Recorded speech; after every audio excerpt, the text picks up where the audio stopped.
Mari jemaat yang dikasihi Tuhan, kita bersatu hati, kita berdoa. Tuhan, pada saat ini kami datang di hadapan-Mu, mempercayai ini adalah momen di mana Engkau Tuhanlah yang berbicara kepada kami. Melalui aliran sungai-Mu lah kami dapat disegarkan. Melalui firman-Mu lah kami boleh ditegur, dipulihkan, dan hidup berkenan di dalam Tuhan. Maka Tuhan, dengan sungguh kami memohon, biarlah arah Roh Kudus yang telah menulis akan kebenaran firman-Mu, yang juga boleh menuntun kami untuk mengerti, menyimpannya, dan bahkan menggumulkannya bersama dengan kami, sehingga kami boleh menjadi pelaku firman Tuhan. Sehingga tidak ada satu bagian pun dari firman Tuhan yang terlewat, yang Tuhan mau pakai untuk membentuk setiap kami. Dengan segala kerendahan hati Tuhan, kami serahkan pikiran, hati, dan roh kami. Terpujilah Bapa, ini ucapan syukur kami. Siapkanlah kami Tuhan di dalam belas kasihan-Mu. Dalam nama Tuhan Yesus Kristus kami bersyukur, kami berdoa. Amin.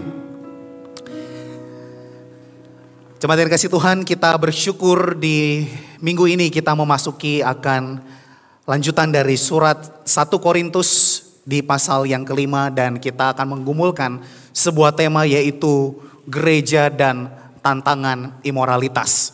Satu tema yang saya percaya masih relevan dengan kita sampai saat ini dan terus menjadi tantangan yang kita juga gumulkan, baik itu di dalam gereja maupun dengan orang-orang di sekitar kita. Saudara, saya mengundang kita untuk boleh membuka Alkitab kita. Kita boleh membaca dalam 1 Korintus pasal yang kelima, ayat yang ke-1 sampai yang ke-13. Saya menyediakannya di dalam terjemahan baru yang kedua dan mengundang saudara-saudari sekalian boleh membaca secara bergantian. Saya membaca ayat yang pertama, saudara sekalian membaca ayat yang kedua. Demikian kita bergantian sampai ayat yang ke-13. 1 Korintus 5 ayat yang pertama sampai ayat yang ke-13. Ayat yang pertama. Memang orang mendengar bahwa ada percabulan di antara kamu, dan percabulan yang begitu rupa yang bahkan tidak terdapat sekalipun di antara bangsa-bangsa yang tidak mengenal Allah, yaitu bahwa ada orang yang hidup dengan istri ayahnya.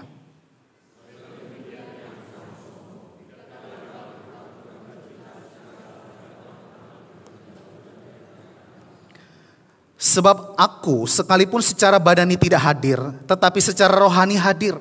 Aku sama seperti aku hadir telah menjatuhkan hukuman atas dia yang telah melakukan hal yang semacam itu.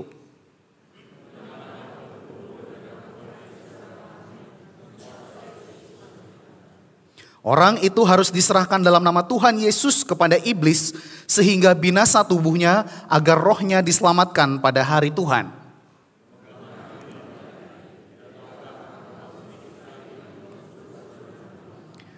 Buanglah ragi yang lama itu supaya kamu menjadi adonan yang baru, sebagaimana kamu memang tidak beragi, sebab anak domba Paskah kita yaitu Kristus juga telah disembelih.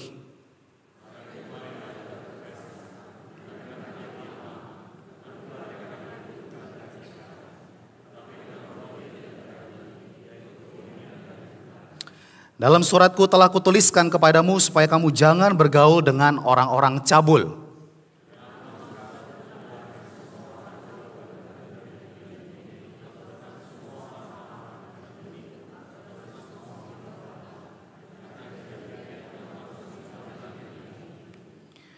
Namun yang kutuliskan kepadamu sekarang ialah supaya kamu jangan bergaul dengan orang yang sekalipun menyebut dirinya saudara adalah orang cabul, tamak, penyembah berhala, pemfitnah, pemabuk atau penipu. Dengan orang yang demikian janganlah kamu sekali-kali makan bersama.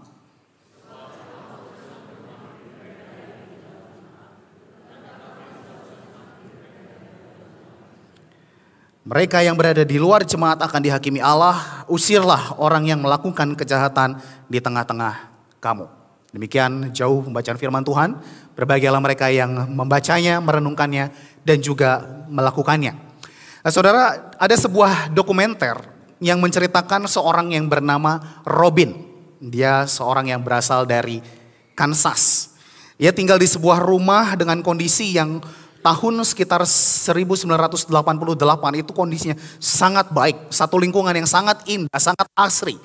Tetapi seiring waktu berjalan, kemudian tetangga di sekitarnya, semua orang yang berjalan di rumah itu mulai merasakan ada sesuatu yang aneh.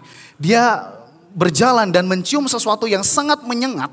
Bahkan jauh dari rumah tersebut, di dalam perjalanan itu sudah tercium baunya. Setelah mendapatkan laporan dari orang-orang di sekitarnya, maka para tetangga mulai datang untuk memeriksa apa yang terjadi. Nah, saudara, rupanya ketika mereka menemukan Robin masih hidup, saudara. Bersyukur masih hidup. Nah, tapi para tetangga ketika datang melihat, ternyata rupanya Robin itu tinggal dengan sampah yang memenuhi rumahnya dari atap sampai ke lantai. Nah, saudara, yang menarik dari pernyataan Robin adalah bahwa apa yang mereka sebetulnya lihat itu bukanlah seperti apa yang mereka pikirkan menurut dia. Bagi Robin, dia melihat ini adalah barang-barang yang begitu berharga, yang ia belum tahu kapan waktunya akan berguna. Ya saudara, secara psikologis ini disebut sebagai hoarding disorder. Ya, suka mengumpulkan barang-barang yang ya mungkin bagi sebagian besar melihatnya sudah seperti sampah, tetapi orang-orang tertentu merasa ini masih bisa dipakai, ya. Bungkus dari paket ada bubble wrap gitu ya. Kayaknya masih bisa dipakai deh ya. Simpan dulu ya, disimpan, dikumpulin ya. Itu kertas-kertas kado yang bekas kado dari orang, dirobeknya rapi-rapi. Aduh, sayang gambarnya bagus, disimpan. Itu semua dikumpulin, saudara, sampai akhirnya jadi makanan rayap, akhirnya jadi tempat binatang-binatang berkumpul dan akhirnya menjadi sampah. Tetapi dia nggak tahu. Dia merasa ini sesuatu yang masih berarti. Jangan diutak-atik. Ini suatu saat pasti akan berharga. Nah, saudara, barang-barang yang sayang dibuang ini pada akhirnya kemudian berkumpul, ditimbun semakin tinggi dan semakin banyak sampai akhirnya itu menjadi rongsokan sampah. Ya saudara, membayangkan saja ngelihatnya, udah kecium baunya belum? Berarti siapa tahu sudah ada teknologi baru ya, ada teknologi mengeluarkan bau-bau gitu. Saudara, ini pasti bau sekali. Semua orang yang datang ke rumah ini langsung segera menutup hidungnya dan harus pakai alat supaya mereka tidak keracunan karena baunya yang begitu menyengat, saudara. Nah, saudara, ruangan-ruangan yang ada di rumah ini secara nggak langsung pada akhirnya membahayakan baik kesehatan bagi diri Robin bersama dengan keluarganya yang tinggal di sana, juga termasuk kepada lingkungan di sekitarnya. Tetapi sayangnya Robin tidak melihat hal tersebut. Sampai pada akhirnya pemerintah mengutus orang untuk membersihkannya. Tetapi saudara, yang ironis adalah justru ketika orang-orang utusan dari pemerintah itu hendak membersihkan. Tetapi penghambat terbesar dari pekerjaan pembersihan itu adalah Robin sendiri. Ya, tidak rela barang-barangnya disentuh. Ketika barang-barang itu sudah dimasukin plastik, dia minta bongkar, saya mau lihat dulu isinya apa. Dibongkar satu-satu sehingga pekerjaan pembersihan itu semakin lama. Nah, saudara, bagi kita kisah ini menjadi sesuatu yang mungkin tragis. Ada yang mungkin merasa jijik dan gak tahan, pengen rasanya langsung terjun ke sana bersihin. Dan sebagian besar mungkin kita gak bisa membayangkan berada di tempat seperti ini. Nah, tapi saudara, kisah ini sebetulnya juga bisa menjadi gambaran situasi yang terjadi pada lingkungan di sekitar kita. Yaitu ketika saudara, ada sampah-sampah rohani yang entah bagaimana pola berpikir kita membentuk diri kita beranggapan bahwa sampah-sampah rohani tersebut bukannya dibuang, tetapi terus dibiarkan, terus dipelihara, terus berada di sekitar kita. Sehingga tanpa sadar, seperti sampah-sampah itu berada di sekitar kita, kita bisa merasa normal-normal saja berada di tengah-tengahnya. Nah, saudara, melalui teks kita hari ini kita menemukan bahwa hal serupa terjadi di tengah-tengah jemaat Korintus. Dan lebih spesifik lagi, Paulus menegaskan bahwa terjadi sebuah imoralitas seksual di tengah-tengah jemaat. Dan bahkan itu pun yang bahkan agama atau bangsa lain yang tidak mengenal Allah dikatakan mereka pun menghindarinya. Tetapi itu justru terjadi di tengah-tengah jemaat. Sesuatu yang mungkin kalau bahasa masa kini kita gunakan, agama lain saja melarang, menghindari. Tetapi itu justru terjadi di tengah-tengah gereja. Dan saudara, di dalam bahasa aslinya, kejadian tersebut itu bukan cuma satu kali terjadi. Tetapi terus berulang terjadi, terus mendapat laporannya dan terus bahkan sampai surat itu dituliskan, kejadian itu masih terjadi di tengah-tengah jemaat. Itu yang membuat Paulus begitu geram, begitu keras terhadap jemaat di Korintus. Saudara mengingat bahwa surat Korintus ini bukan surat yang private. Bukan surat yang ditujukan kepada satu orang saja, tetapi kepada banyak orang. Seluruh jemaat diperdengarkan akan isi surat itu.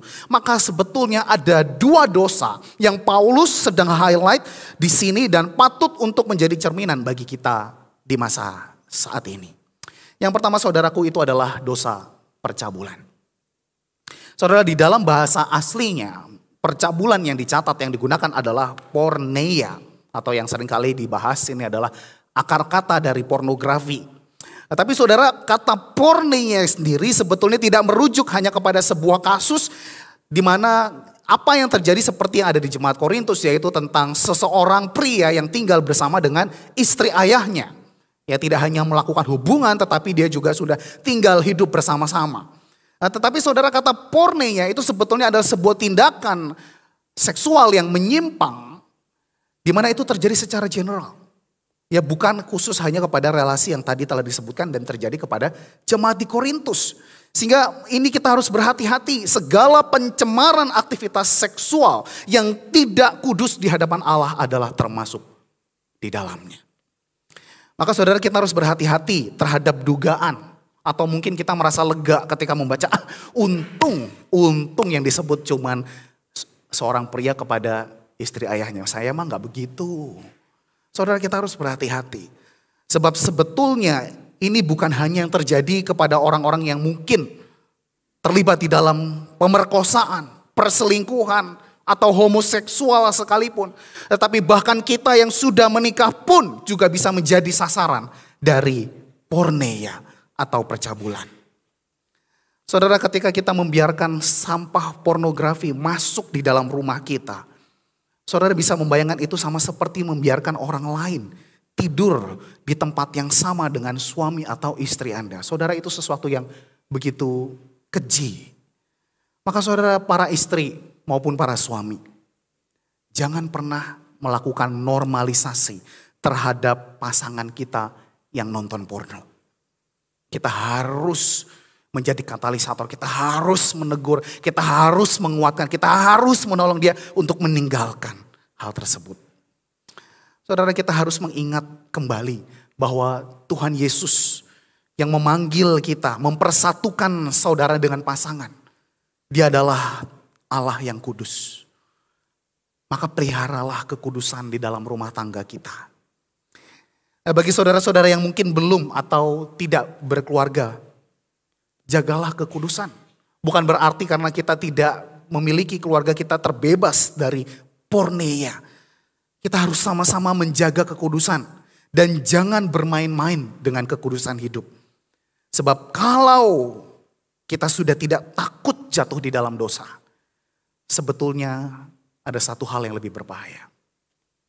Kalau kita tidak takut jatuh dalam dosa, jangan-jangan kita tidak takut juga kepada Tuhan. Nah saudara, dosa yang kedua yang di-highlight oleh Paulus adalah dosa pembiaran. Saudara, kenapa saya menggunakan kata pembiaran? Sebab tercermin di dalam kata sombong pada ayat yang kedua, di mana di dalam bahasa aslinya yaitu fusioo itu juga memiliki makna, ada dua makna. Makna kedua yang seringkali digunakan sebagai inflate, sombong, membesarkan diri, keras kepala atau besar kepala. Tetapi dalam penerjemahan yang pertama itu sebetulnya juga memiliki makna to make natural. Menganggap itu sebagai sesuatu yang alamiah, sesuatu yang biasa-biasa saja. Maka saudara, dosa pembiaran itu terjadi dan ditegur oleh Paulus kepada jemaat di Korintus.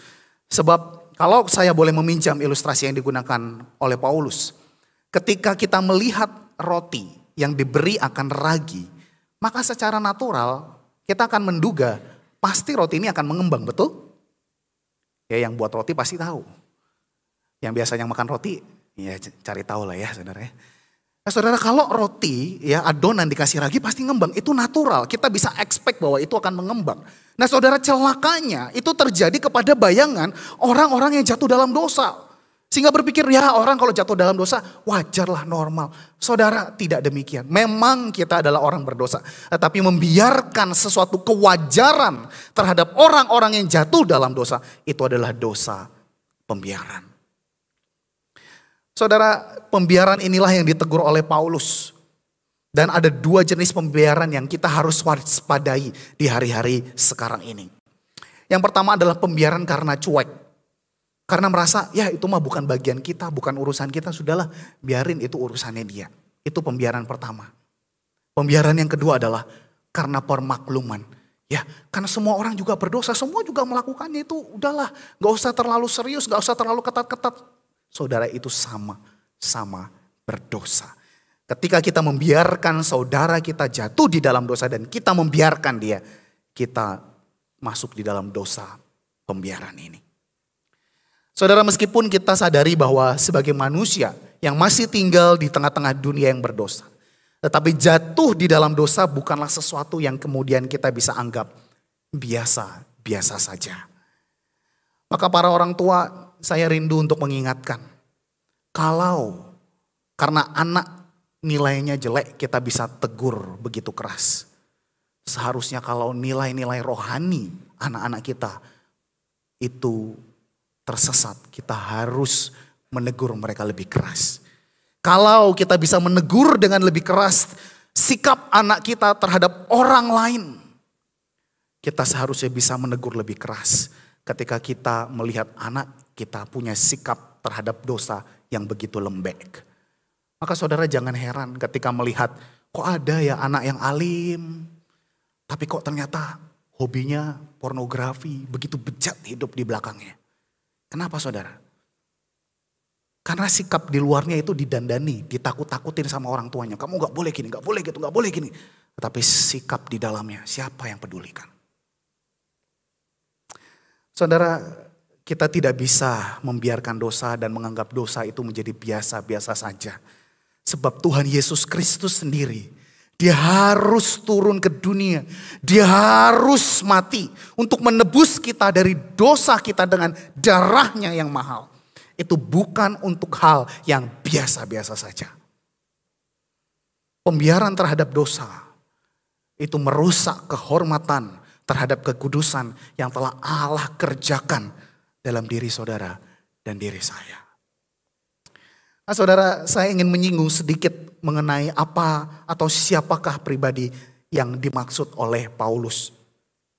Beberapa penafsir menyebutkan mengapa pembiaran dosa itu kok terjadi pada jemaat di Korintus yang dipenuhi dengan karunia, yang dipenuhi dengan pengetahuan yang begitu luar biasa tentang doktrin. Saudara, ada yang menduga justru karena pribadi tersebut adalah orang yang punya jabatan. Karena punya jabatan orang sungkan menegur. Ada yang berpendapat karena dia adalah orang yang punya teologi yang bagus. Susah ditegur. Gimana kita mau menegur, setiap kali mau ditegur dia bisa bersilat kata dengan jawaban-jawaban teologi yang akhirnya membuat kita kalah. Jadi gak bisa ditegur. Ada juga yang berpendapat karena dia adalah seorang yang kaya. Sungkan. Ini sudah punya support yang sangat besar. Kalau gak ditegur, kalau kita tegur nanti dia kecewa, dia tinggalkan kita. Saudara, hal-hal ini yang di satu sisi dianggap sebagai sebuah kebanggaan, pada akhirnya justru menjadi sebuah hal yang membuat orang sungkan untuk menegurnya.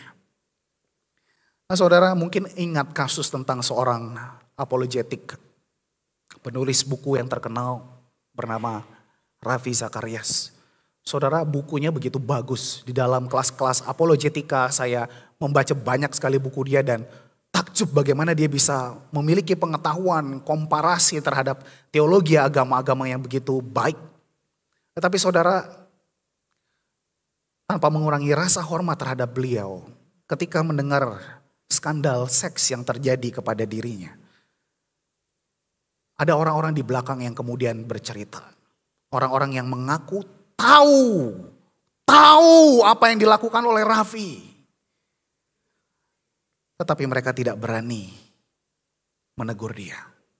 Karena dia adalah pribadi yang sudah begitu berpengaruh. Di sisi lain saudara, saya memiliki sebuah pengalaman yang unik.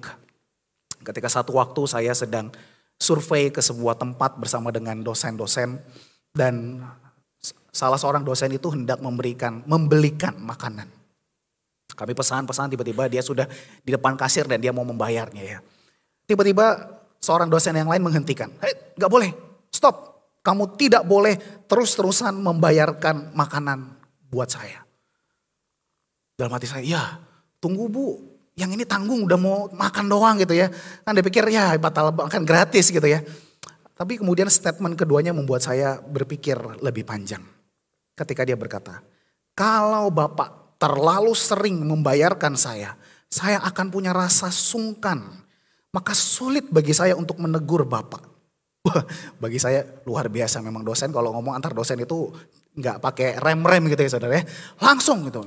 Kalau Bapak bayarin saya sungkan dan saya nggak bisa tegur Bapak lagi. Saudara, itu adalah sebuah kepekaan yang seharusnya kita miliki.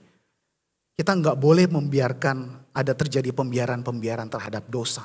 Atau pembiaran terhadap rasa sungkan sehingga dosa itu tidak lagi bisa ditegur. Saudara, gereja seharusnya adalah komunitas yang tidak bisa dibeli dengan apapun. Dengan biaya sebesar apapun selain oleh satu hal. Yaitu darah Yesus Kristus. Maka tidak ada kekayaan yang sanggup membeli gereja. Maka tidak ada pengaruh yang dapat mengubah gereja. Kita tidak boleh membiarkan gereja dicemarkan oleh segala pengaruh-pengaruh yang merusak akan kehormatan, kekudusan Allah melalui gereja. Jika demikian saudara, apa yang seharusnya kita lakukan terhadap orang yang jatuh di dalam dosa? Saya bersyukur saudara sebab Paulus menyebutkan mula-mula bahwa seharusnya kita berduka cita. Kenapa saudara? Karena seperti umumnya kita mengerti bahwa seorang yang berduka cita itu akan mengalami kehilangan dari sesuatu yang dimilikinya atau seseorang yang dikasihinya. Maka kita juga bisa mengerti bahwa gak bisa. Kita berduka cita tuh gak bisa kalau itu bukan yang menjadi milik kita, yang kita miliki atau menjadi bagian dari kepemilikan kita. Kita tidak bisa berduka kalau itu bukan orang yang kita kasihi. Saudara, ada satu masa saya punya teman di seminari yang tiba-tiba dia hilang. Kami hubungi gak bisa. Kami kebingungan gimana caranya menghubungi HP-nya. Gak aktif, sosial medianya juga tidak aktif. Sampai 2 hari kemudian baru teman saya ini muncul kembali. Muncul kembali. Dan barulah kami tahu bahwa ternyata dia izin ke pihak kampus untuk hadir dalam sebuah rangkaian kedukaan. Saat kami bertemu dengan dia, wajahnya gak ada perubahan sama sekali. Raut wajahnya begitu biasa. Sampai akhirnya kami bertanya, itu siapa yang meninggal? Dia menjawab dengan singkat, Papa. Saya pribadi kaget. Kok flat banget? Kok biasa banget?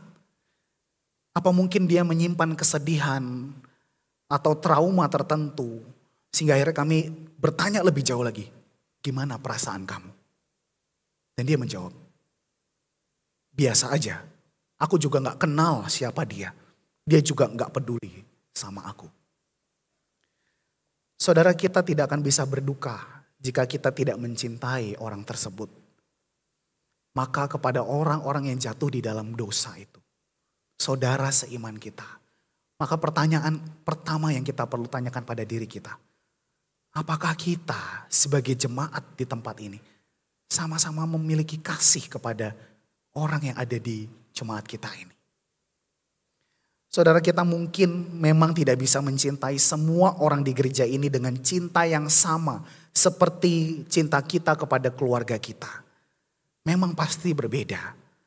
Tapi ingatlah baik-baik bahwa kita dipersatukan di dalam darah Kristus untuk menjadi satu keluarga di dalam Allah. Maka tugas kita, dan inilah esensi dari gereja, untuk menemukan cara bagaimana kita bisa mengasihi seorang dengan yang lain. Sehingga saudara, satu waktu jika kita pun mulai terhilang,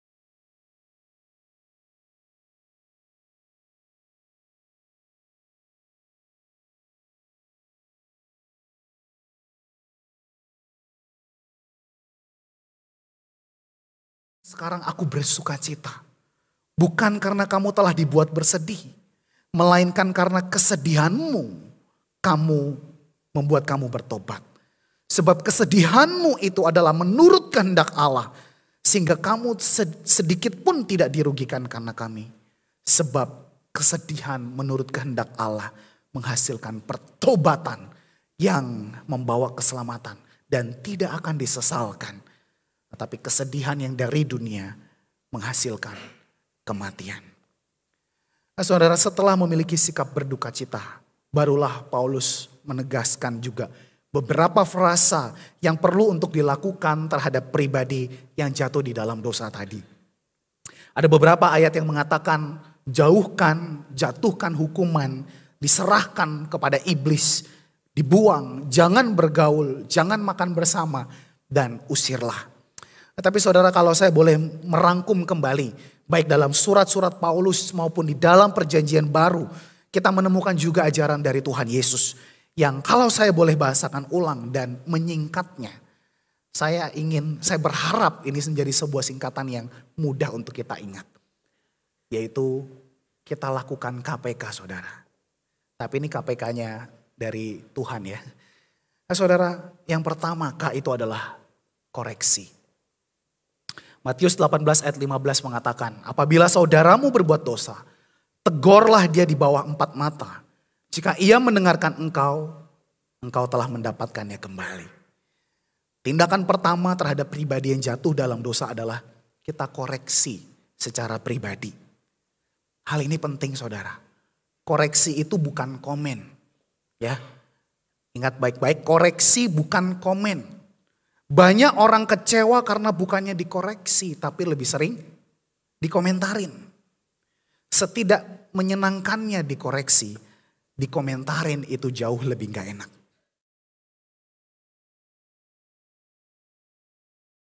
Tapi kalau dikomentarin itu biasanya karena apa? Karena selera.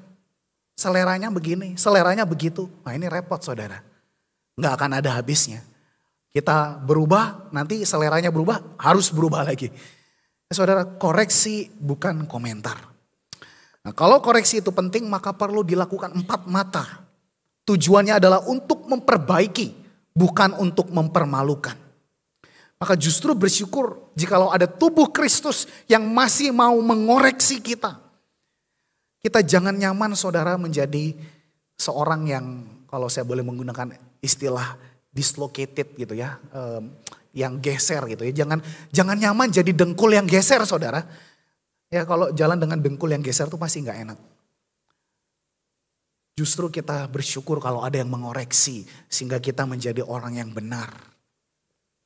Yang kedua, kalau koreksi sudah dilakukan dan masih terjadi hal-hal yang sulit untuk diperbaiki, maka yang kedua adalah pisahkan. Paulus berulang kali menggunakan kata buang, jauhkan, jangan makan bersama.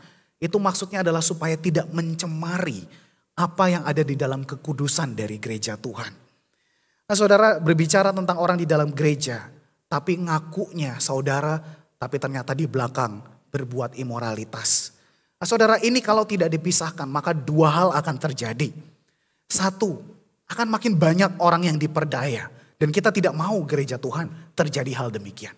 Dan yang kedua, makin banyak orang yang dipengaruhi dengan nilai-nilainya. Dan pada akhirnya dia menjadi seperti dirinya.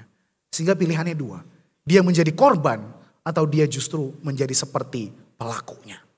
Maka saudara, penting sekali. Paulus mengatakan bukan untuk menyebabkan orang ini mati di luar sana. Tetapi ini harus dipisahkan supaya komunitas yang kudus ini dapat berpesta dengan roti yang tidak beragi, yaitu kemurniannya, yaitu kebenarannya. Maka yang buruk ini harus dipisahkan. Lalu diapain? Saudara, kita perlu melatih dia. Nah, saudara, di dalam disiplin gereja pada zaman dulu disebut dengan sebuah istilah excommunicatio. Ex itu keluar, komunikasio itu berarti komunikasi. Dia diputus sementara waktu di dalam segala komunikasi atau di dalam setiap kesempatan. Mungkin dalam perjamuan kudus, di dalam sakramen-sakramen yang ada. Bahkan termasuk di dalam worship bersama-sama. Itu dipisahkan. supaya dia tidak mencemari kebiasaan-kebiasaan yang buruknya kepada orang-orang di dalamnya. Tujuannya adalah saudara, supaya kembali dia punya waktu yang khusus untuk digembalakan, dilatih kembali kepada nilai-nilai yang benar. Nah, saudara, saya membayangkan seperti pemain musik atau penyanyi yang fales. Ya saudara, penyanyi yang fales itu harus dipisahkan saudara. Apalagi kalau misalnya ada orang-orang yang kurang strong ketika bernyanyi, berdekatan dengan penyanyi-penyanyi yang fales, yang terjadi apa saudara? Fales berjamaah gitu ya. Nah kita tentu tidak mau, itu harus dipisahkan dulu. Dilatih dengan benar-benar sehingga tidak mencemari komunitas yang sudah nyanyi dengan benar. Harus dipisahkan, dilatih do, do, do, do, do, do, baru disamain. Ya, itu harus dipisahkan lagi berarti ya. Jadi gak bisa ketika itu terus akhirnya udahlah biarin aja biar dia happy latihan bersama-sama. Akhirnya itu akan merusak. Nyanyi yang tadi yang sudah dilatih baik-baik pada akhirnya tercemar. Nah saudara, yang ketiga KPK, koreksi, pisahkan, dan yang terakhir. Ini saya dapatkan dari teks ini sekaligus saya sering kali dengar dari pribadi-pribadi yang akhirnya bertobat. Ada yang bisa menebak apa saudara kayaknya? Kapok. Kapok dalam Tuhan. Nah, saudara, kita bisa menemukannya di dalam statement. Ketika orang itu diserahkan dalam nama Tuhan Yesus kepada iblis. Sehingga binasa tubuhnya. Tetapi rohnya diselamatkan pada hari Tuhan. Saudara, Paulus bukan sembarangan menggunakan frasa diserahkan dalam nama Tuhan Yesus. Itu berarti dia peduli. Bukan tanpa kepedulian dia mengusir orang tersebut. Tetapi dia menyerahkan kepada Tuhan Yesus yang sanggup di dalam kuasanya untuk menjaga dia. Sehingga dia dibentuk sekalipun harus ada di luar sana. Dia berharap orang ini alami yang namanya kapok di dalam Tuhan. Nah, saudara, diserahkan kepada iblis sebetulnya bukan sesuatu yang asing. Ketika Ayub dicobai, Tuhan juga mengizinkan iblis menguji diri Ayub. Hanya Tuhan tidak mengizinkan jiwanya disentuh oleh iblis. Dan apakah yang terjadi kepada Ayub saudara? Justru ia mendapatkan pengalaman dengan Tuhan secara pribadi. Tentu bukan karena apa yang telah dilakukan oleh Ayub, tetapi ini sebuah penggambaran. Ketika ada pribadi yang harus kita serahkan kepada Tuhan. Kita tidak sanggup, kita percaya ada Tuhan yang sanggup memelihara jiwa orang tersebut. Tapi kita serahkan di dalam nama Tuhan Yesus. Maka saudara, marilah kita kembali kepada Kristus. Mungkin ketika kita merenungkan firman Tuhan ini, kita merasa diri kita lah yang sudah mulai keluar. Atau mungkin kita mengingat saudara-saudara di sekitar kita. Kembalilah. Dan jangan lakukan pembiaran. Kembalilah kepada Kristus. Kiranya Tuhan menolong kita menghadapi tantangan imoralitas di tengah-tengah kita. Amin. Mari kita berdoa.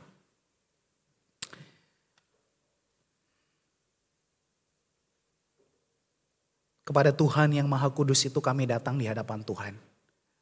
Sebab Engkau yang paling tahu bahwa sejatinya diri kami pun bergumul untuk bagaimana kami bisa hidup dengan kudus di hadapan Tuhan. Kami mungkin dengan mudah dapat meng-highlight, menunjuk, melihat kepada orang-orang tertentu.